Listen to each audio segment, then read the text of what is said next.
તો સુરતનો ડાયમંડ ઉદ્યોગ મંદીમાંથી પસાર થઈ રહ્યો છે। અનેક રત્ન કલાકારોએ આપઘાત પણ કર્યા છે। ત્યારે સુરતમાં રત્ન કલાકારોના બાળકોને ફી માટે આર્થિક સહાયની પ્રક્રિયા થઈ છે। કુલ 74,268 ફોર્મ ભરવામાં આવ્યા। જો કે સુરત ડાયમંડ એસોસિએશને વેરિફિકેશન કરી 50,241 ફોર્મ મંજૂર કરવામાં આવ્યા છે અને અંદાજિત 65.50 કરોડની રકમ સહાય પેટે ચૂકવવામાં આવશે।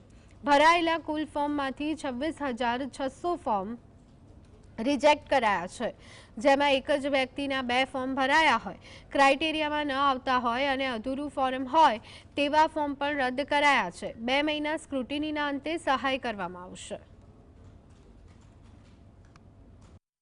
47,599